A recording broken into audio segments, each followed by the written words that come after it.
नाजरीन अस्सलाम वालेकुम रहमतुल्लाहि व बरकातहू। गुलबर्गा शहर में पहली बार बहमनी सल्तनत की तारीख पर नहायती मालूमाती और कामयाब प्रोग्राम का इनेकाद अमल में आया।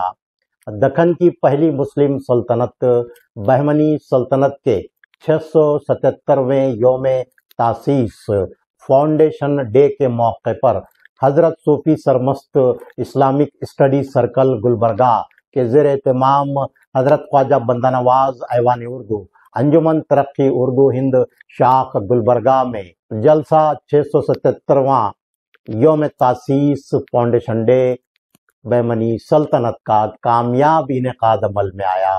जलसे में मुकर्रीन और मेहमानान खुसूसी ने बहमनी दौर की सुनहरी तारीख पर और बहमनी सलातीन के शानदार कारनामों पर भरपूर रोशनी डाली।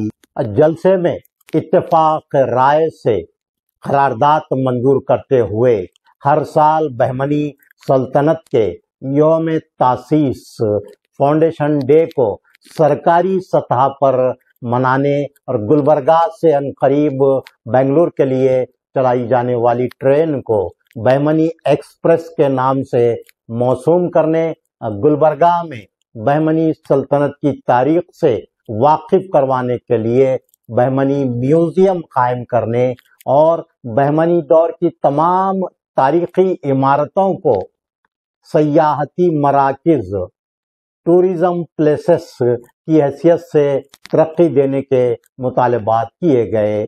नाज़रीन, आइए देखते हैं ये रिपोर्ट।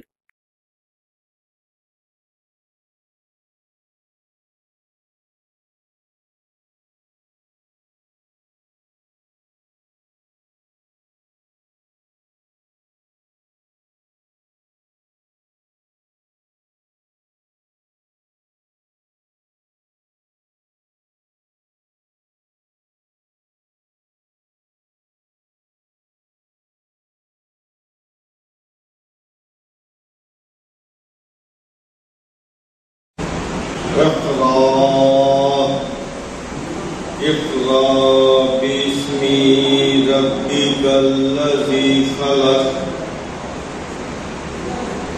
सुब्हाना रब्बिका रब्बिल इज़्ज़ति अम्मा यसिफून।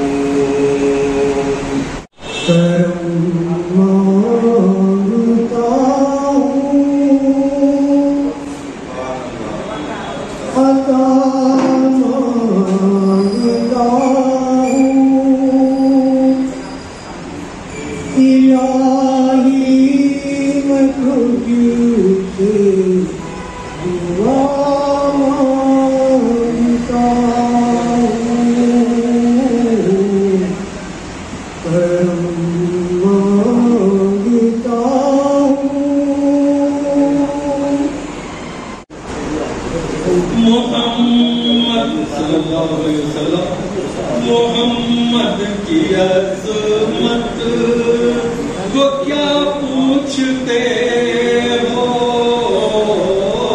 मोहम्मद की अज़मत को क्या पूछते हो कि वो साहिबे ख़ाबा हुसैन है।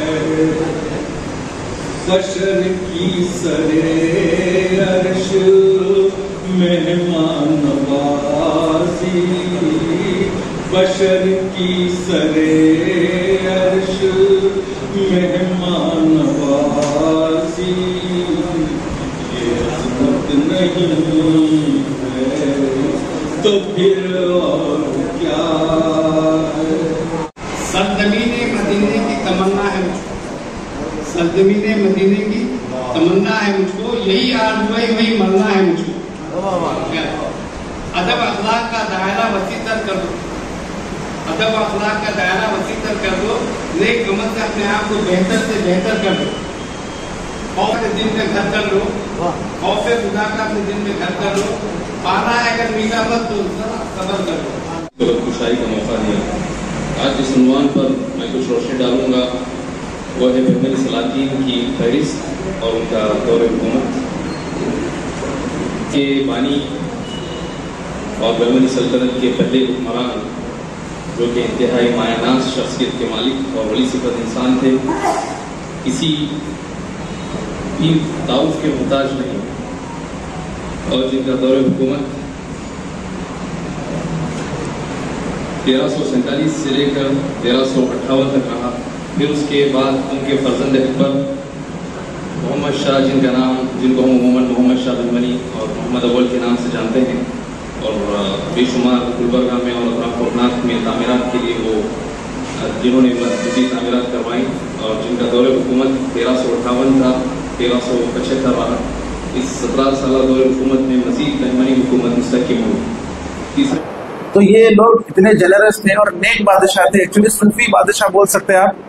ऐसी हुकूमत करे, सोने चांदी के सिक्के आज 677 ईयर्स मना रहे हैं, मगर आज भी सोने के सिक्के मिलते हैं उनके, तो आज भी चांदी के सिक्के मिलते हैं हमारे को, आज भी कॉपर के कॉइन्स को मिलते हैं, वो सात सुल्तानपुर में मिलते हैं, कहीं भी मिलते हैं, और यहाँ महाराष्ट्र के कई हिस्सों में मिलते हैं। मध्य प्रदेश में परसों हाल में जो है ना इसके सिक्के निकले हैं, तो सोचिए उस जमाने में उनके पास कितने थे होंगे, जो आज भी निकलते हैं, तो उनकी क्या रेवेन्यू और ये सब चीजें थे। तो तारीख है बहमनी की सुनहरी चीजें क्या है, बादशाहों ने जो काम किया है इसको पढ़ना चाहिए, सर्च और करना चाहिए, और कई नए बच्चे जो है ना इसमें पीएचडी के सब्जेक्ट्स लेना चाहिए। इंस्क्रिप्शन, जैसे कि इस्माइल भाई बोले, इसके इंस्क्रिप्शन पत्थर में आप जामा मस्जिद कब बनी क्या बनी, इसका इंस्क्रिप्शन आपको जामा मस्जिद के साइड में आपको लगे हुआ है। एक पत्थर अलाउद्दीन हसन बहमन शाह का, एक साइड आयतल कुर्सी, और एक जामिया मस्जिद के अंदर एक पत्थर था, वो हैदराबाद म्यूजियम में लेके गए हुए, उसकी फोटो मेरे पास है। तो ये बहुत बड़ा आर्ट है। काले पत्थर में लोकल स्टोन में कर्विंग करके, उस जमाने में ना मशीन ना टूल्स कुछ, एक लोकल यहाँ के वर्कर्स को लेके इतना बड़ा बेहतरीन एक आर्ट है। ये आर्ट के बारे में बोल रहा हूँ मैंने, बहुत बेहतरीन इंस्क्रिप्शन आपको टोटली मैं गुलबर्गे के गुम्बदों में और कई कैंचिन महल हो, लंगर की मस्जिद हो, जामा मस्जिद हो, किले में के इंस्क्रिप्शन, टोटल इंस्क्रिप्शन में 20 से 25 इंस्क्रिप्शन के गुलबर्गे में ढूंढ के फोटोग्राफ किया उन्हें, वो मेरे पास मौजूद है देखने के लिए। बहुत खूबसूरत है। बादशाह 11 साल का है, वो जो है रंगीन महल की बात कर रहा है, उसके अंदर वो हमको ढूंढना है। जब वो बोल रहा है कि पैलेस बहुत खूबसूरत है, वो पैलेस कौन सा है? वो पैलेस है रंगीन महल। रंगीन महल है, तख्त महल है, बड़े ही खूबसूरती से बनाया गया रंगीन महल। लेकिन आप बोलिए कितने लोग हैं जो हमारे यहाँ पे हमारे गुलबर्गा के मॉन्यूमेंट्स को विजिट करते हैं, या फिर बीदर के मॉन्यूमेंट्स को जो है विजिट करते हैं? तुर्किश है, ईरानियन काम है, इसके अंदर सब कुछ है, पूरा मिक्सड है। जो बादशाह जैसे जैसे वहाँ पे आए उनके हिसाब से उसको तब्दीली करते गए। और वन ऑफ द सेफेस्ट और one of the biggest palace है वो बीदर का, बहुत खूबसूरत और बहुत प्रोटेक्टेड मॉन्यूमेंट है वो। उसी तरह से अशटूर के मॉन्यूमेंट्स में जाते हैं तो फिर सबसे नायाब चीज जो है अलाउद्दीन हसन बहमन शाह की जो गुंबद है, वो उसके अंदर जो पेंटिंग्स है उसके अंदर भी अलाउद्दीन हसन बहमन शाह का नाम मेंशन है। यही एविडेंस है। एक बादशाह को जब हम बोलते हैं तो उनका नाम हम गलत मेंशन ही नहीं कर सकते। अहमद शाह अल वली बहमनी इसके अंदर लिखा गया है वहाँ पे। तो ये है, ऐसे कई चीजें हैं और बोलने के लिए। महमूद गौहर मदरसा है, ठीक है ना। तो बहमनी की तारीख पर तो बोलने का अब यहाँ वक्त नहीं, काफी कहा गया है। चंद बातें मैं सामने रखना चाहूंगा। इस वक्त आप यहाँ देख रहे हैं मेरे अखबार का ये थोड़ा सा ये टाइटल है बहमनी न्यूज। आप जाकर जो साइंस सेंटर है, डिस्ट्रिक्ट साइंस सेंटर या कॉर्पोरेशन के आगे, वहां ठहर कर देखेंगे तो किले की जामे मस्जिद का ये मंजर आपको दिखाई देगा। इसमें सिर्फ 2 गुंबदें ज्यादा है, लेकिन इसका जो आधा हिस्सा है ये इधर से आप यहाँ तक जो बाबू दाखला है दरवाजे का, वो पूरा सीन आपको वहां से दिखाई देगा। और मैं दुआ करता हूँ कि अल्लाह हमारे एजाज आर्ट भाई को ये आर्ट बनाया था। और इसकी भी एक वजह है, ये 1985 में हमने बनाया था, तो उस वक्त हमारी तारीख को मिटाने की हर बार कोशिशें की जाती रही हैं। तो उस वक्त भी बहमनी की जो जामा मस्जिद, तारीखी जामा मस्जिद है, उसको एक बादशाह के खंडरात या फिर एक महल का खंडर बनाकर डिस्ट्रिक्ट साइंस सेंटर में फोटो के नीचे लिखा गया था। तो उस वक्त मैंने सबसे पहले एहतजाज किया। कमरुल इस्लाम साहब भी उस वक्त एमएलए थे, उनको मैंने लाकर बताया। गुलबर्गा में कारपोरेशन में उस पर हंगामा हुआ, तब कहीं जाकर वो नीचे से वो नाम हटा दिया गया और किले की मस्जिद लिखा गया। तो उसी वक्त मेरे जहन में आया कि शायद इस मस्जिद को खतरा लाहक है, आज भी है, कई मस्जिदों को आज खतरे लाहक है। तो कम से कम हम अपने अखबार का टाइटल उसको बना देंगे ताकि वो महफूज रह सके। इसी मकसद के तहत हमने हमारे अखबार का एक टाइटल बनाया और ये आज भी इसी तरह से शाये होता है। कल बहमनी फाउंडेशन डे मनवाने के लिए मज़ार शरीफ पे गए थे। पटेल साहब थे, सरमद साहब थे, रहमान पटेल साहब थे, इस्माइल साहब थे, मौलाना तकरीबन रिजवान थे, काजी फैसल, तकरीबन लोग वहाँ पर मौजूद थे। हमने ख्वाहिश की थी कि कम से कम गुज़श्ता साल 25 लोग थे, ये बार 100 तो कम से कम 100 लोग तो शहर गुलबर्गा के वहाँ पर जमा होंगे, खिराज अकीदत पेश करेंगे, उनकी कुर्बानियों को याद किया जाएगा। एक मौका आ रहा था साल में एक बार याद करने का, वो तो नजर नहीं आया। उसके बाद और एक तारीखी गुम्बद को हमने विजिट किया। वो तारीखी गुम्बद वो थी अभी जो जिक्र की है, सच्चा भी, आप लोग भी हम भी कई दफा गुजरे हैं, वो गुम्बद का नाम नहीं मालूम, उसके ऊपर जो अरबी में जो लिखा हुआ है वो वंडरफुल है, देखने के काबिल है। 8 फीट 9 फीट की उसकी दीवारें हैं, बहुत खूबसूरत स्ट्रक्चर है, हमारे शहर गुलबर्गा में है। अयाज पटेल साहब ने और एक बेहतरीन कारनामा यह है, हिस्टोरिकल मॉन्यूमेंट्स हैं 120 हमारे शहर में है। ये तारीखी शहर है। हमने अक्सर अपनी तकरीरों में कहा करते हैं ये अदबी शहर है, मिल्ली शहर है, तारीखी शहर है। यहाँ पर कभी दंगे नहीं हुए। गंगा जमनी तहजीब की मिसाल बेहतरीन मिलती है। लक्ष्मण दस्ती साहब आप अक्सर जलसों में आया करते हैं हमारे, और ये प्लेटफॉर्म से मैं ये कहना चाहूंगा, मैं मुबारकबाद देता हूँ सरमद साहब को। ये सेमिनार, मैं इसको सेमिनार मानता हूँ, सेमिनार ऐसे और होना चाहिए और मुनक़्क़िद करेंगे इंशाअल्लाह। और ख़वातीन हो या हज़रात हो, मैं जितना भी कांटेक्ट कर रहा हूँ, ऐसा बहमनी का नाम है, उसको इसके लिए उसको सरे इसको मनाना है बोलते, कोई नहीं बोला आता हूँ बोले, और तकरीबन आए, मगर कुछ लोग नहीं भी आए, तो मगर उनके जज्बात को देखकर मेरे को बहुत खुशी हो गई।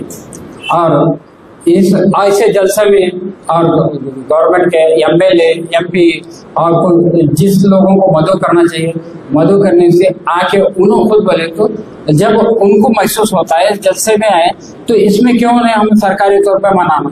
जब उनको हम स्टेज पे लाना, स्टेज पे लाके एक कमेटी बना के उनको अगर बोलेंगे तो उन्होंने खुद सपोर्ट करते हैं।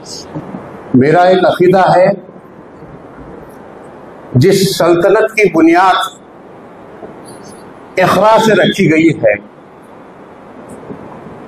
वो सल्तनत क़यामत तक के उनकी तारीख जिंदा रहेगी और हमारे दरमियान में रहेगी। क्योंकि महमूद गावा आज भी गवाह है कि वहां पर दर्स और तदरीस उस जमाने में हिंदुस्तान, इस मुल्क का पहला दारुल हदीस अगर कहीं है तो बिदर में है, तो महमूद गावा दारुल हदीस वहां से ही शुरू हुआ हिंदुस्तान। और दारुल क़ज़ा का जो निज़ाम कायम हुआ, हम आज काजी का नाम लेते हैं, निकाह और तलाक और खुला के लिए लेते हैं, लेकिन दारुल क़ज़ा का माना क्या है? जहां पर इस्लामिक फैसले किए जाते हैं वो दारुल क़ज़ा, ना कि तलाक और खुला और निकाह का मामला नहीं है। तो हिंदुस्तान में सबसे पहले अगर दारुल क़ज़ा कायम हुई तो ये बहमनी सल्तनत में कायम हुई, जहां पर उलमाए किराम, उदबाए किराम, शोराए किराम, यही नहीं बैरून ममालिक के यहाँ पर आया करते थे और यहाँ पर तालीम लिया करते थे। हमारा रिच हिस्ट्री नेगलेक्ट होने के लिए हम हिस्ट्री नहीं जानते, एक बात। दूसरी जो है ना, हम राजधानी से बहुत दूर है। कल्चरल सिटी, संस्कृति का जिले बोलते मैसूर को।